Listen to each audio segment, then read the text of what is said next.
I am simultaneously broadcasting, so I'm looking into two different cameras so you'll know what I'm doing and not think that I'm, having some kind of neurological issue over here.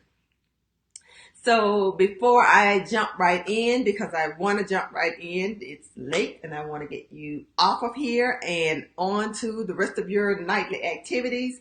I want to give you an opportunity to like and share this video, to tag a friend, tag a coworker, tag a loved one, someone that you know can benefit from this information because they're struggling, trying to find a new job. Maybe they've submitted 700 resumes, and I'm really not exaggerating, and they haven't gotten any calls back from that from those resumes. That that's a cue that something is wrong. You need to go back and reconsider that first step if you're not even getting calls back on your resume. Okay, so what I am gonna do is just jump right in. So get your paper out, get your pen out, and take a few notes if this is something that you need to know about. So I started off yesterday with tip number, I call them rules. My rule number 5. So I'm picking up today with 6 through 10. So the rule number 6 for writing a resume that a potential employer will read is to keep it clean and simple. From the paper that you choose, to the type of font that you use on your resume, to the formatting, make sure, I know it can be tempting. Let's get that out of the way. It can be tempting to want to do something fancy because you want to grab the attention of the person who gets an opportunity to read your resume, especially if you're mailing in a copy. And I'm talking about if you're mailing in a copy at this point. But try to just stick to the basics. You want to wow the employer not with colors, and that's not what you want to be known for, paper and colors and that kind of thing. You want to stand out because of your actual skills, your experiences, the things that you say that you can offer to that potential employer. Those are the kinds of things that you want to stand out for you. You want that to speak for you in your resume, okay? So keep everything else clean and simple so that it's easy to read, and the employers can get through it more quickly, because I talked about last night, if they have a lot of applications that they're reviewing at one time, the first cut is just a skim. They're just, kind of skimming through, see who makes the cut so that they can actually go back and read more in depth your resume to see, what skills and abilities you actually have and what you can offer to them and bring to the table. Okay. Rule number 7 is to keep it short and succinct. So I talked about succinct yesterday, and being concise and choosing your wording carefully, because you want to ideally keep it to one page. A resume, like I said, is a summary, so it should be short. One page is ideal. However, if you, and I get it. I know that one page sounds like it's, impossible to do probably. But, if you can, keep it to one page. If you absolutely have to have extra room to talk about your experiences and your skills and, your accomplishments and so forth, do so, but maximum 2 pages. Keep it at a maximum of 2 pages, because that's something that won't overwhelm a person who just looks at it at first glance. They'll think, oh, I can get through this, and you'll have a better chance of actually getting your resume read. So, and you always, there's the interview. There's the interview where you can really elaborate and go into more detail and really talk about all the things that you are tempted to say in the resume, but save it for the interview. I see some waves coming in on Instagram. Hello, how are you? And Rule number 8 is to research templates. So there's templates, all kinds of templates online. There are for resumes and for any other thing for that matter. But since we're talking about resumes, and do take advantage of them. Go and look online, see what is available, but use them as a guide.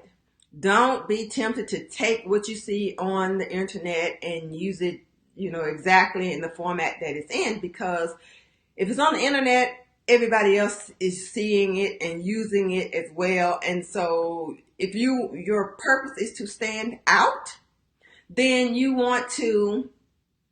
if your purpose is to stand out, then you don't want to use what everybody else is using, and it just looks like, run of the mill resume number 895. You want to take that and get an idea of, how yours could look, and then just maybe take 2 or 3 and pick and choose the things that you like and compose a format all of your own. That's something that's unique for you. Rule tonight. Rule number 9 is to be sure to proofread. Proofread, have somebody else proofread, have somebody proofread after that person proofread. It's so important to make sure that you have a resume that is mistake-free. Because if you submit a resume and it has a bunch of errors in it, it's going to win you actually not even a round trip ticket. It's going to be a first class ticket to the trash can. Okay? Because people are going to think that you're not serious. You didn't even take the time to, prepare seriously for submitting the resume, and they'll take it as that's how you will approach the job. So you want to make sure that you don't have any errors, grammatical, any typos, any incoherent, or how sometimes you can start a sentence and then your train of thought shifts or you get interrupted or something. You want to make sure that you just go back and make sure that your entire resume flows, that it reads well, that it is error free. And rule number 10, and I say this all the time, but I keep saying it because it's so important. It's just that important. But don't just create the resume that you learned to create in high school. And you know what I'm talking about. I'm talking about, at least this is what I learned. I don't know what you learned, but what I learned was you have you put your objective, and then you have a bunch of bullets. And the bullets, really, they are so, I typed letters for the director or something, and I'm just making this up. It's just made up. But and it's 1, 2, 3. It's like very, very, I'm going to call it elementary. And just because, at that point, I think we probably didn't have a whole lot of job experience. It was fine. It was fine to put something like that down. But as a more seasoned and experienced career person, then we have to do something that is reflective of that. So I say, don't just, go making a bunch of bullets that looks like it's something that you pulled out of the position description. You want to take that time to explain.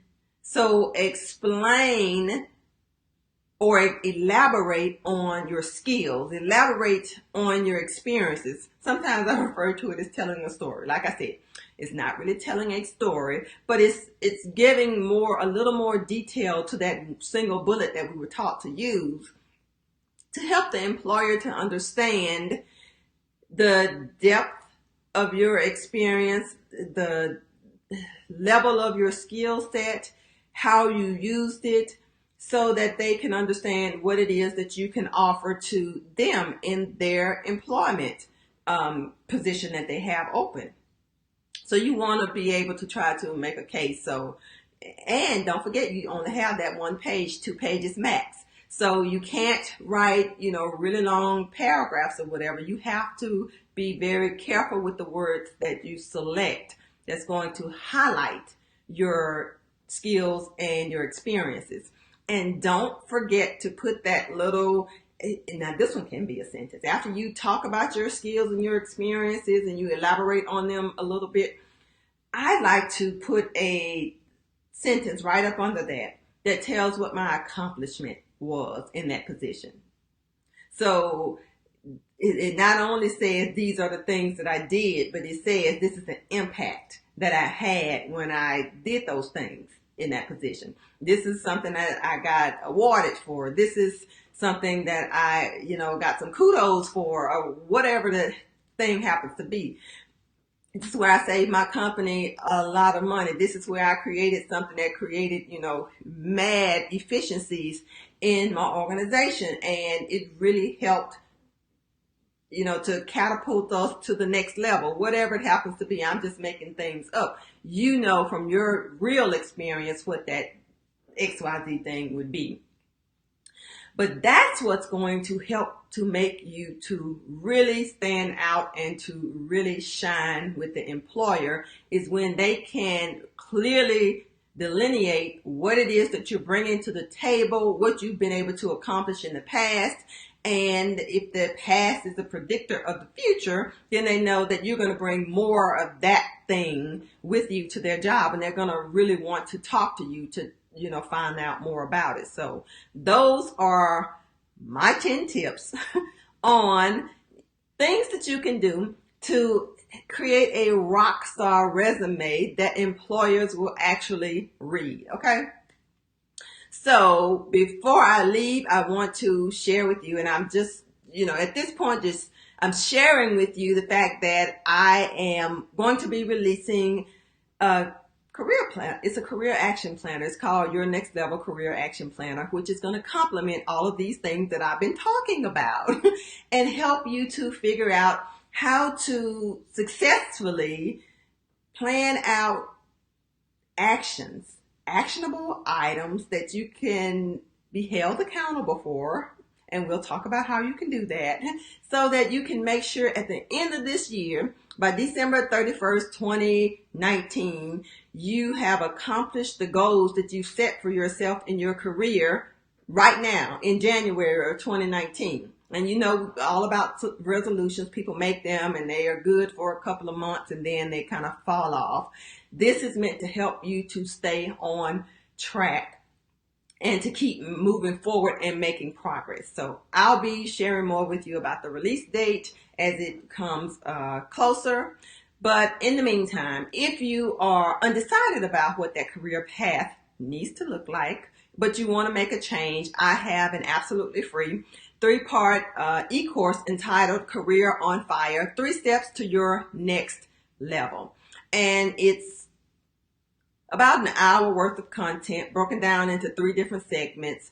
And it walks you through different activities, different steps that you can take to help you to figure out what that ideal next level looks like for you. You can get your free copy at my website at www.bashanaweatherspoon.com, which is my name. Put in your details. It'll send you an email. You can have it in your inbox tonight and go ahead and get started. So if you've come up with the fact that you want to do something different, you're not quite sure what that something different looks like, this is something that can help to get you on the right track. So before I depart, I want to give you an opportunity to like and share this video. Thank you, 47ALA, for the thumbs up right back to you. And I hope you have a wonderful night. Again, like and share the video. I will talk to you soon. Have a wonderful evening. Bye-bye.